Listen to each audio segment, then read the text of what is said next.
We are going to now introduce our next virtual speaker, who's going to be virtually and has a video, and this is Dr. Caroline Marçon. She is one of the dermatologists in Brazil. She's both trained in dermatology as well as internal medicine. And one of her passions is to sort of help also increase access to care to marginalized populations. And she has been really instrumental in dealing with patients with albinism, both in Brazil as well as Angola, Africa. So we're delighted that she could be here virtually, and we will start the next. Hello, everyone. Firstly, I would like to thank you for the invitation to this session and congratulate Luisa and now of GLODERM for the beautiful and necessary work. It's a lot of work, but I believe that together we can change the course of the lives of many people who suffer from skin problems around the world.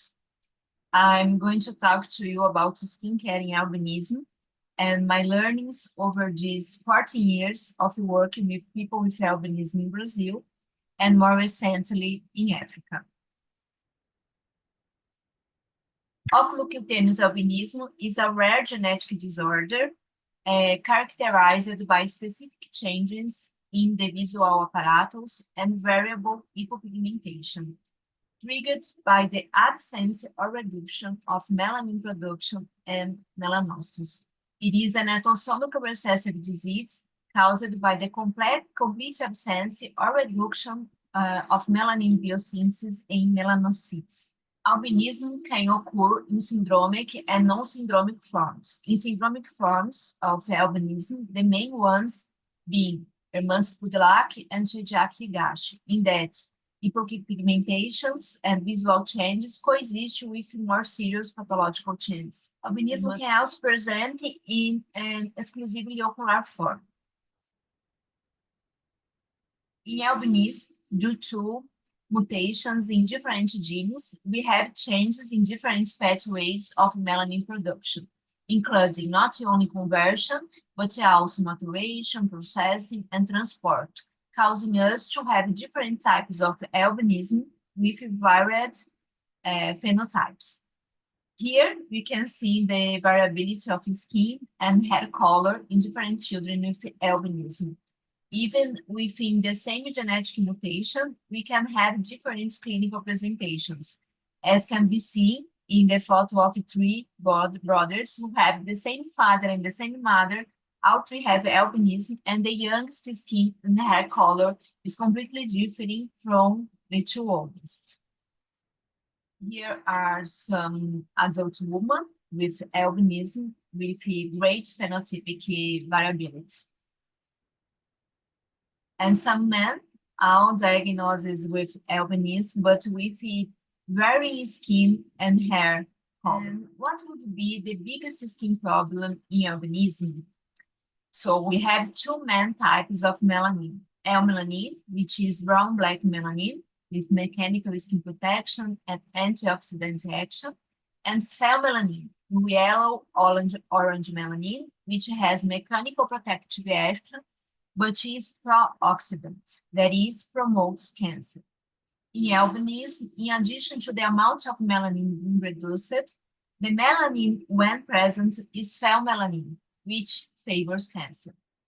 Furthermore, there are genetic polymorphisms, which cause DNA repair mechanisms, apoptosis, and immune surveillance of skin cancer to be impaired, thus making people with albinism highly susceptible to skin cancer.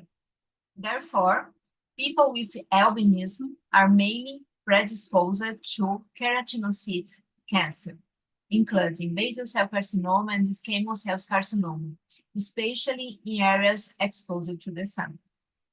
The risk of cancer in people with albinism is proportional to the accumulation of radiation. The greater the exposure, the greater the number of genetic lesions, and consequently, the development of skin cancer. People with albinism have extremely photosensitive and burn easily. Burns lead to inflammation, DNA damage, and proliferation of transformed keratinocytes, which, in association with deficiency in DNA repair mechanisms, lead to malignant transformation. On this slide, we can see some of the changes commonly seen in people with albinism. such as paralytic erythema, lentiginous, elastoses, which are not observed in protected areas of the skin, showing how guidance, use of sunscreen, and protection with clothing and hats are essential for people with albinism. The incidence of albinism around the world is not completely known. We have a few studies and data, especially in underdeveloped countries, but overall, we know that the global incidence of albinism is 1 in 20,000, with a great variability according to geographic region. It is lower in countries like United States, 1 in 37,000, and higher in several regions of Africa and among the indigenous people due to consanguinity. In some regions of Africa, such as Zimbabwe, it reaches 1 in 1,000 births. In Brazil, studies are scarce, and until recently, we did not have data from official government sources. With pressure from assistance programs and groups from people with albinism, this has changed, and we may have data soon. It's believed that the incidence is higher in North and Northeast, as these regions have a higher prevalence of Afro-descendants. Just like in many other places around the world, people with albinism in Brazil suffer from stigma, prejudice, discrimination, and lack of access to research and healthcare. The sun plus albinism leads to burns, premature photoaging, and skin cancer, which is the main cause of premature deaths in this population. Skin cancer is the most common malignancy in Caucasians, accounting for 20 to 30% of the tumors, in contrast to 1 to 2% in pigmented skin. Studies show that carcinomas are generally diagnosed in the elderly. For example, a study carried out by the cutaneous oncology sector of our hospital, which involved 90 to 4,500 patients, revealed that the average age at which non-melanoma skin cancer appeared for the first time was 8 years, in contradiction to people with albinism, in whom the tumors appear much earlier. The main cause of morbidity and mortality in people with albinism is skin cancer. Generally, malignant lesions appear in the third or fourth decades of life. In some regions of Africa, the life expectancy of a person with albinism is 20 to 30 years, and the cause of death is skin cancer, which is 1,000 times more prevalent than in general population. Here we can see some sad images of young patients with advanced tumors from the Albinism project in Angola, Central Africa. In Brazil, we are managing to change the history of albinism due to the Pro-Albino program. This program was established at Santa Casa de São Paulo in 2010, aiming to reduce the prevalence of actinic damage and skin cancer in albinism through prevention, diagnosis, and early treatment of the lesions. Today, we have 450 patients registered who are monitored periodically and receive full assistance in relation to skin, eyes, psychological, and social support. I have been with this project since the beginning, 14 years ago, and for me, it's clear how we have managed to reduce morbidity and mortality and improve the quality of life of people with albinism in Brazil. Now, working to take this project to other countries that need it as much as Africa countries. Here are some images from the beginning of the project, and the first survey we carried out in 2017. At that first moment, it was common for us to receive born patients and those who worked exposed without any knowledge or guidance about the problems this could cause. Thanks God, this is rare today. Here, the percentages of patients with actinic damage, which was also very common. It is also common to receive very young children with actinic damage already present, like this one. 30% of patients are children, and this is very good as a critical phase for establishment of actinic damage is up to 18 years of age. By providing guidance early and monitoring patients and families periodically, we are able to completely change the course of the condition. Here are also some data from this first survey 7 years into the program, in which 26% of eligible patients had a history of skin cancer, with the lowest age of occurrence being 20 years old. We have now started the second survey spanning 14 years, and we will soon have the data, and without a doubt, they will be much better. Here, just to make it clear that the main risk factor for skin cancer is in albinism's age due to accumulated sun damage, and this factor can be completely overcome through protective measures in relation to the sun. Sun damage and skin cancer often happen to fair-skinned elderly people who live in sunny regions, and in people with albinism, this damage appears very early. Now I will show some of the images of patients from Angola, where the situation of people with albinism is much more critical than in Brazil due to the total lack of access to resources and guidance. And here we can see hands of young people and children with advanced actinic damage, and many of these children start working on the field before they are 5 years old. Here more images of actinic damage in children, and it is very common for children to suffer severe burns.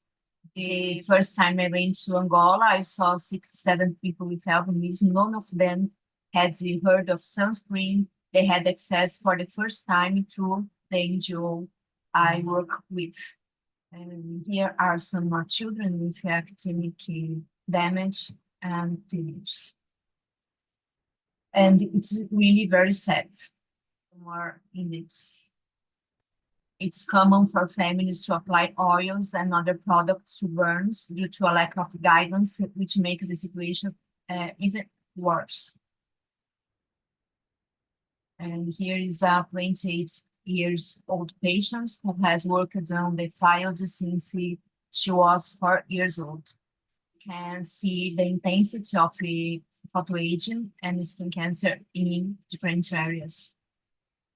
Here are the images of the children after they grow up with sun damage accumulated on unprotected skin, which has been exposed intensively and without any protection. Tumors appear early, and they often have no access to health care, dying early as a result of the tumors. I thought my patients in Brazil were suffering, but when I started doing the work in Angola, I discovered that maybe their situation wasn't that bad and could be worse.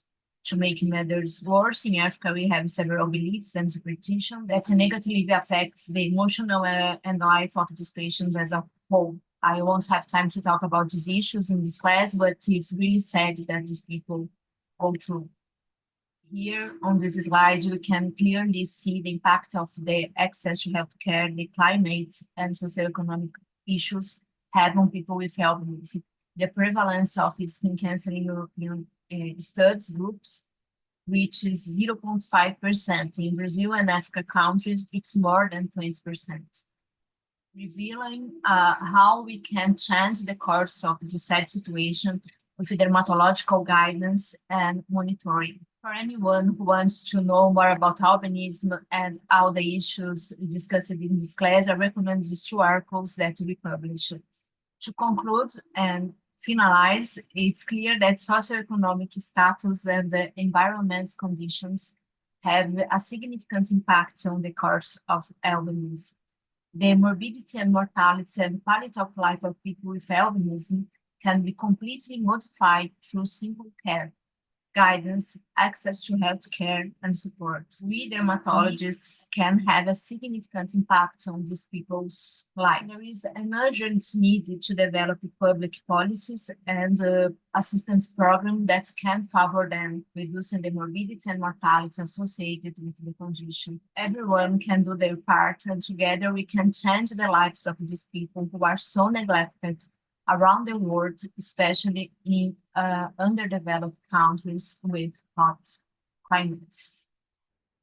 Here are some images of our groups of patients and doctors in Brazil and Africa. To finalize, I'd like to thank you very much for the opportunity. And again, congratulations, GLODERM, for the beautiful work around the world. Have a good meeting.